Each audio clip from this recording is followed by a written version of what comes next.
मैं डॉक्टर मनमोहन सेन से आचार्य संस्कृत राजकीय महाविद्यालय बहरोड।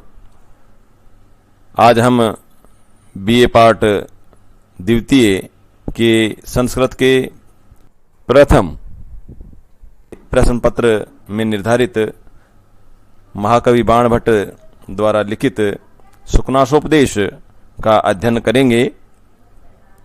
और जैसा कि आपको पूर्व व्याख्यान के अंतर्गत बतलाया गया कि संस्कृत गद्य काव्य की परंपरा किस प्रकार से प्रवाहित हुई और उसके जो तीन सबसे उत्कृष्ट गद्यकार महाकवि रहे हैं उनमें आचार्य सुबंधु और आचार्य दंडी का परिचय आपको दिया गया। आज हम महाकवि बाणभट्ट के व्यक्तित्व और कृतित्व पर प्रकाश डालेंगे। महाकवि बाणभट्ट का संस्कृत गद्य साहित्य में सबसे ऊंचा स्थान है। वे मां सरस्वती के वरद पुत्र थे। उनके ऊपर लक्ष्मी और सरस्वती दोनों देवियों की अनुकंपा समान भाव से विद्यमान थी। उन्होंने अपने रचना में अपना परिचय भी दिया है। जैसा कि उनकी रचनाएं हमें उपलब्ध होती हैं, उसमें वैसे तो उनकी 4 रचनाएं हैं: चंडी शतक, पार्वती परिणय, हर्षचरित और कादंबरी। लेकिन उनकी ख्याति के आधारभूत 2 ही ग्रंथों को माना जाता है, हर्षचरित और कादंबरी। उन दोनों ग्रंथों के प्रारंभ में उन्होंने अपना परिचय दिया है। उसके आधार पर आचार्य बाणभट्ट वात्स्यायन गोत्र के ब्राह्मण थे। उनके पितामह का नाम अर्थपति, उनके पिता का नाम चित्रभानु और उनकी माता का नाम राजदेवी था। वे शोण नदी के किनारे प्रतिकूट नामक पर्वत नामक ग्राम में निवास करते थे। उनके स्थिति काल के विषय में कहा जाता है कि आचार्य बाण सम्राट हर्षवर्धन के समकालीन थे और उनके राजकवि थे। अतः सम्राट हर्षवर्धन का काल ही आचार्य बाण का काल माना जाता है। ऐतिहासिक ग्रंथों में हर्षवर्धन का काल 606 ईस्वी से 648 ईस्वी तक माना जाता है। तो इसी आधार पर आचार्य बाण का काल भी यही माना जाना चाहिए। चीनी यात्री ह्वेनसांग के वर्णनों में भी आचार्य बाण के स्थिति काल की पुष्टि होती है। आचार्य बाणभट्ट की जो आपको 4 कृतियां बतलाई गई, उनमें कादंबरी उनका सर्वश्रेष्ठ गद्य काव्य है। यह 2 भागों में विभक्त है, पूर्वार्ध और उत्तरार्ध। कादंबरी के प्रारंभ में 20 पद्यों में जो प्रस्तावना दी गई है उसमें देव स्तुति है, गुरु वंदना है, खल निंदा आदि और अपने वंश क्रम का उल्लेख उसमें उन्होंने किया है। इस कादंबरी की कथा का प्रारंभ राजा शूद्रक के वर्णन से होता है।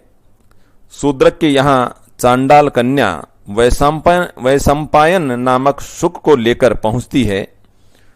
शुक सभा में अपना वृतांत सुनाता है तथा यह बतलाता है कि वह किस प्रकार से जाबाली के आश्रम में पहुंचा और अपने पूर्वजन्म का वृतांत उसने किस प्रकार से ज्ञात किया। शूद्रक कौन था, चांडाल कन्या कौन थी, इत्यादि सभी प्रश्नों का समाधान भी वहां हो जाता है। इस विस्तृत वर्णन में 3 जन्मों की घटनाएं गुम्फित हैं।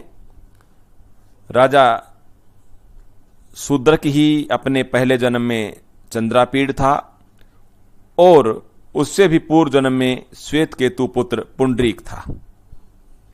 महाश्वेता एवं कादंबरी का एक जन्म का ही वृतांत है। महाश्वेता की कथा तो कादंबरी के प्रेम की भूमिका मात्र ही है।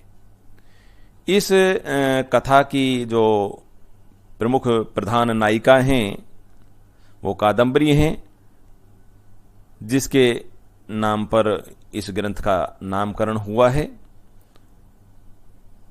वस्तुतः कादंबरी के जो पात्र हैं वो गंधर्वलोक, चंद्रलोक और मानवलोक की जीवन की एक तरह से विभूतियां हैं और परस्पर एक दूसरे पर प्रेम और आत्मसमर्पण के लिए कृत संकल्प हैं। कादंबरी की कथा का मूल तत्व प्रेम है।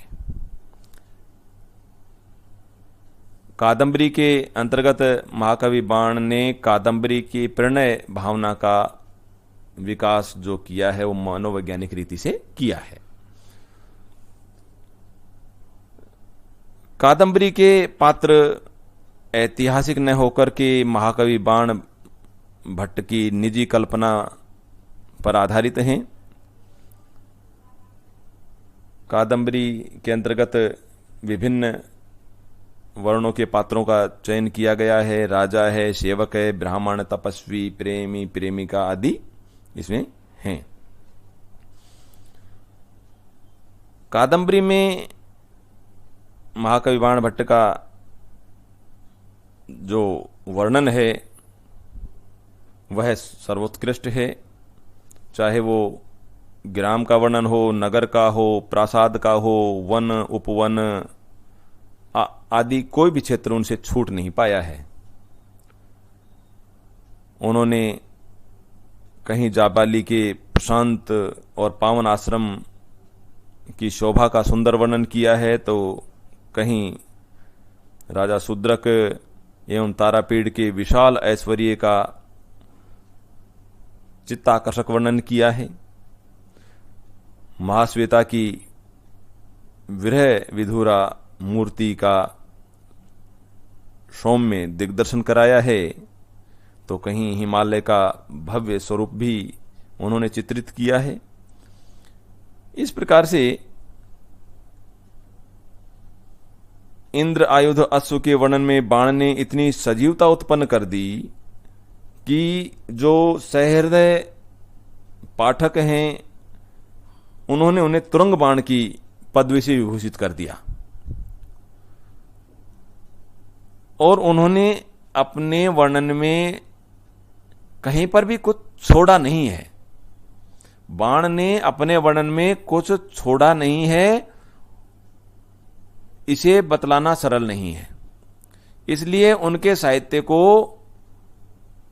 लक्ष्य करके एक उक्ति प्रसिद्ध हो गई, बाणोच्छिष्टम जगत सर्वम, यानी कि ये बाण ने अपने गद्य में संसार के किसी भी विषय को छोड़ा ही नहीं है। इतनी अधिक उनकी ख्याति इस ग्रंथ से हुई। और अब हम चूंकि सुखनासोपदेश का अध्ययन करना चाह रहे हैं तो सुखनासोपदेश का संक्षिप्त परिचय भी आपको देना चाहेंगे। कादंबरी के जैसे कि दो भाग बताए आपको, पूर्वार्ध और उत्तरार्ध। इसमें प्रथम भाग के अंतर्गत सुखनासोपदेश प्राप्त होता है।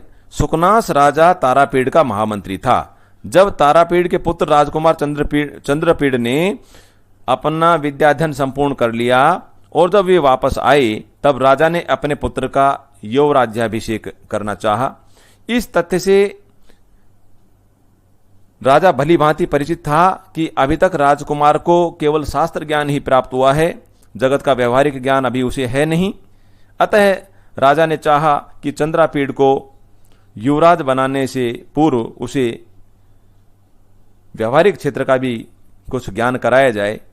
इस कार्य के लिए उन्होंने अपने प्रधान अमात्य प्रधानमंत्री सुखनास को चुना जो कि सबसे अधिक योग्य था। उसे राजकार्य का तथा जीवन का भी बड़ा अनुभव था। यही सोचकर राजा ने एक दिन राजकुमार को सुकनास मंत्री के पास भेजा और सुकनास ने उसे जो उपदेश दिया वह कादंबरी ग्रंथ में सुकनासोपदेश के नाम से प्रसिद्ध है। संस्कृत साहित्य में यह उपदेश बहुत महत्वपूर्ण स्थान रखता है। इसमें वर्णित तथ्य आज भी अपनी सत्यता लिए हुए हैं और प्रासंगिकता भी लिए हुए हैं।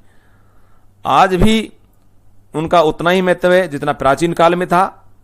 इसलिए यह उपदेश अपने आप में शाश्वतता रखता है और आज आप लोगों के लिए भी यह उतना ही उपयोगी है। इस सुकनासोपदेश के अंतर्गत मुख्य रूप से 4 बिंदु आपको देखने को मिलेंगे, जिसमें सुकनास मंत्री, अनर्थ की परंपरा और युवावस्था का प्रभाव, गुरु के उपदेश की महिमा, लक्ष्मी के दुर्गुणों का वर्णन, राजा के प्रति लक्ष्मी का आचरण,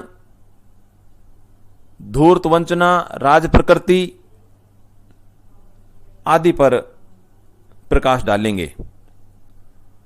और यह इतना सारगर्भित, मार्मिक, काव्यात्मक उपदेश है कि न केवल संस्कृत साहित्य में अपितु विश्व साहित्य में ख्याति को प्राप्त हुआ और आज यह आपके पाठ्यक्रम में इसीलिए रखा गया है जिससे कि जो भी छात्र छात्राएं हैं वे इसे पढ़ करके अपने जीवन को अधिक व्यावहारिक बना सकें, अधिक अनुभवी बना सकें और उसका पूरा लाभ उठा सकें। यही इस सुकनासोपदेश में बतलाया गया है।